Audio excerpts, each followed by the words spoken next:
Nakakaloka talaga.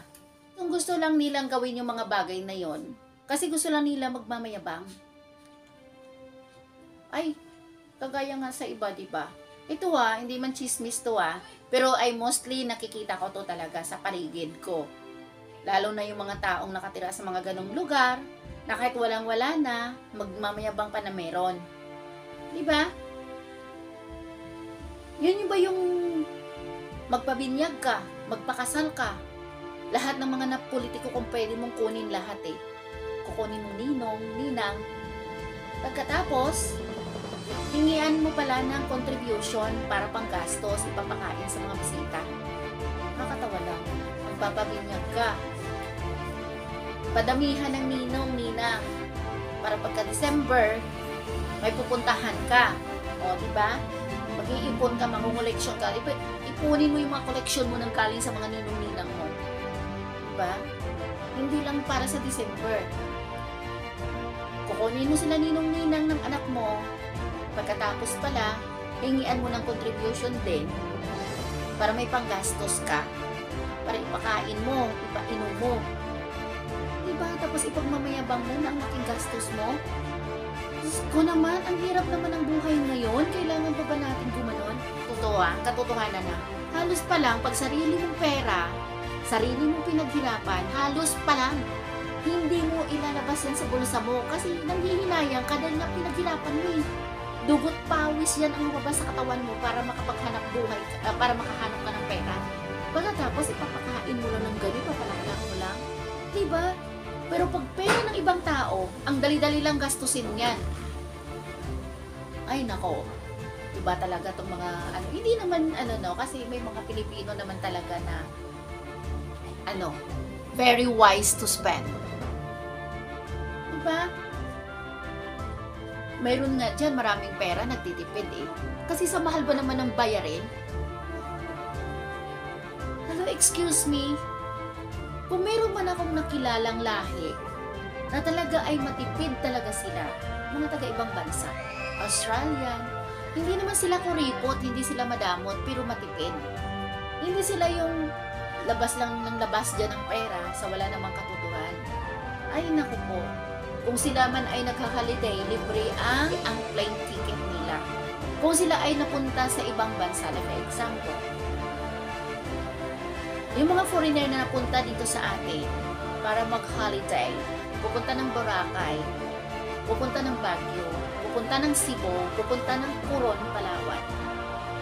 The company spend a lot of money to pay their accommodation and also their plane ticket. Ang labas lang dyan ay yung kanilang personal na gamit na gusto nilang bilhin. Paano ko masasabi to? Kasi nangyari sa akin to. Diba? Yung mga ibang lahi pupunta ng Thailand, pupunta ng Phuket. Diba? Pupunta ng Batam. Yan ay mayroon silang free ticket na nanggagaling sa company. Gusto ko naman, huwag naman sana natin tularan. Akala nyo, lahat ng mga nagha-holiday sa kanila talaga pera. Pero na lang sa mga negosyante. Yung talaga mga business persons, they earn a lot of money, they save that money para sa holidays nila. Pero tayo mga ordinaryong tao, wag naman natin magpaka-social tayo na pakita natin sa ibang tao na may kakayanan na tayo, pero yun pala galing naman sa hingi. Yun naman sa wala ko minensyon na pangalan dito, pero you know who you are. Diba? Bakit naman kasi nahihiya kang aminin kung mahirap ang buhay mo? Bakit ka nahihiyang aminin na ganito lang ang pera mo? Diyos ko, pakialam naman ibang tao kung wala kang pera. Diba? Basta ang importante, kumakayod ka. Nakakahiya lang kung nanghihingi-hingi ka lang o nagnakaw ka, nagbinta ka ng shabu. Diyos ko naman, nakakatawa lang. Kailangan mo talagang magmamayabang ka? Kailangan mo talagang iladlad dyan sa mga tao na kaya mong gumastos ng ganito? Pero hindi naman sariling bulsa. Subukan mo kaya mamigay ng ganong kalaking pera na galing sa sarili mong pinaghirapan.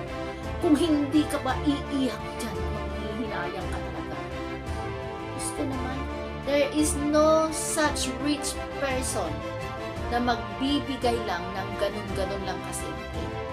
Tingnan nyo yung mga mayayaman na tao. Nagbibigay ang donations sa mga, for example, sa mga foundation. Hindi lang isang tao dyan ang nakinabang.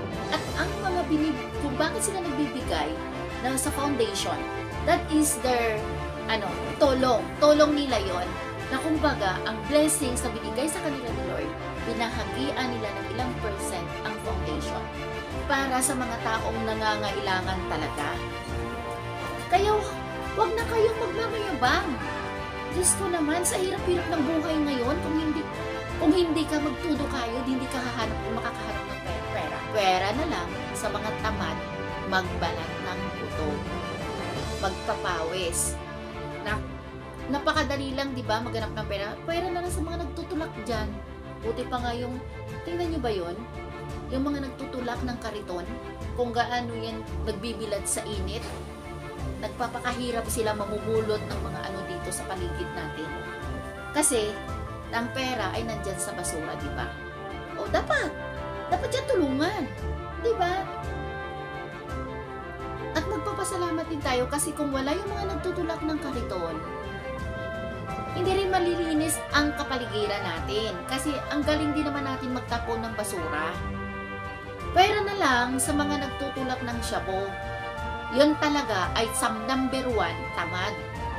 Yung mga magnanakaw, para lang ay Diyos ko.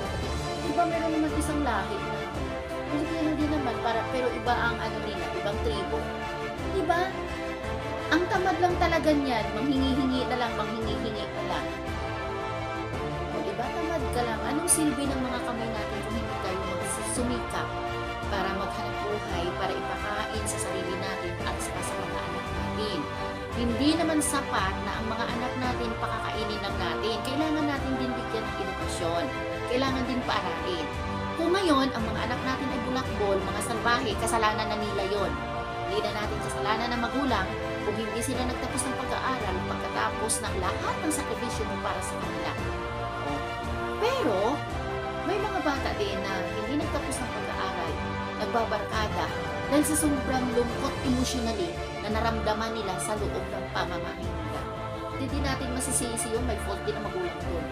Kaya lang din, may mga kabataan din na kahit gaano man kahirap na sitwasyon ng pamilya nila sa loob ng bahay, nag-aaway, nagraramulan man ang mga magulang nila, gusto lang talaga nila iangat ang future nila.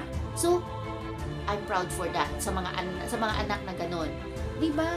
May mga anak kasi na pinabayaan ng mga magulang pero sumisikap na makapagtapos ng pag-aaral para maging maganda ang kanilang kinabukasan. Diyos ko naman.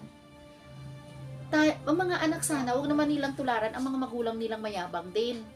Kung sila ay lumaki na nakikita nilang kayabangan ng magulang nila, abay mag-isip-isip din. Kasi sa totoo lang, we have our own choice kung gayahin natin o hindi ang sistema ng magulang natin. Gusto natin maging masaya tayo, edi gawin natin ang tama. Kasi guys, hindi ko naman sinasabi, hindi naman ako nagsasalita dito dahil nagmamayabang ako dahil may pera. We are human. Lahat tayo may kanya-kanyang pinagdadaanan. Lahat din tayo may kanya-kanyang destiny. Diba? It's our own choice kung pinili natin na hanggang dyan na lang tayo. Diba? Hindi naman pwede na hindi tayo mangarap. Kailangan mangarap din tayo kasi ang tao walang pangarap. Wala din naman yung diba? Ay naku po, kung minsan nakakaluka talaga. Napaka-unreasonable na mga tao. Diba? Pilit pinapaniwala ng ibang mga magulang na sila talaga ang tama, na wala ng rights, wala ng karapatan ng mga anak, wala ng tama sa mga anak nila kung di sila mga magulang kasi sila daw mga magulang. Hello, excuse me, hindi ko ba naisip na ang mga anak niyo maging magulang din yan someday? Nakakaawa yung mga bata na nagdusa sa kamay ng mga magulang. Nakakaawa ang mga bata na na-abuse, na-neglect ng mga magulang. At ito pa, isisi pa lahat sa mga anak. Hello, wala na bang pagkakataon ang mga anak ninyo na magbago? Pero sa totoo lang, hindi ninyo binuksan ang puso't isipan ninyo kung bakit naging rebelde din ang mga anak ninyo. Sana man lang, no? God, nakakaloka talaga. Grabe.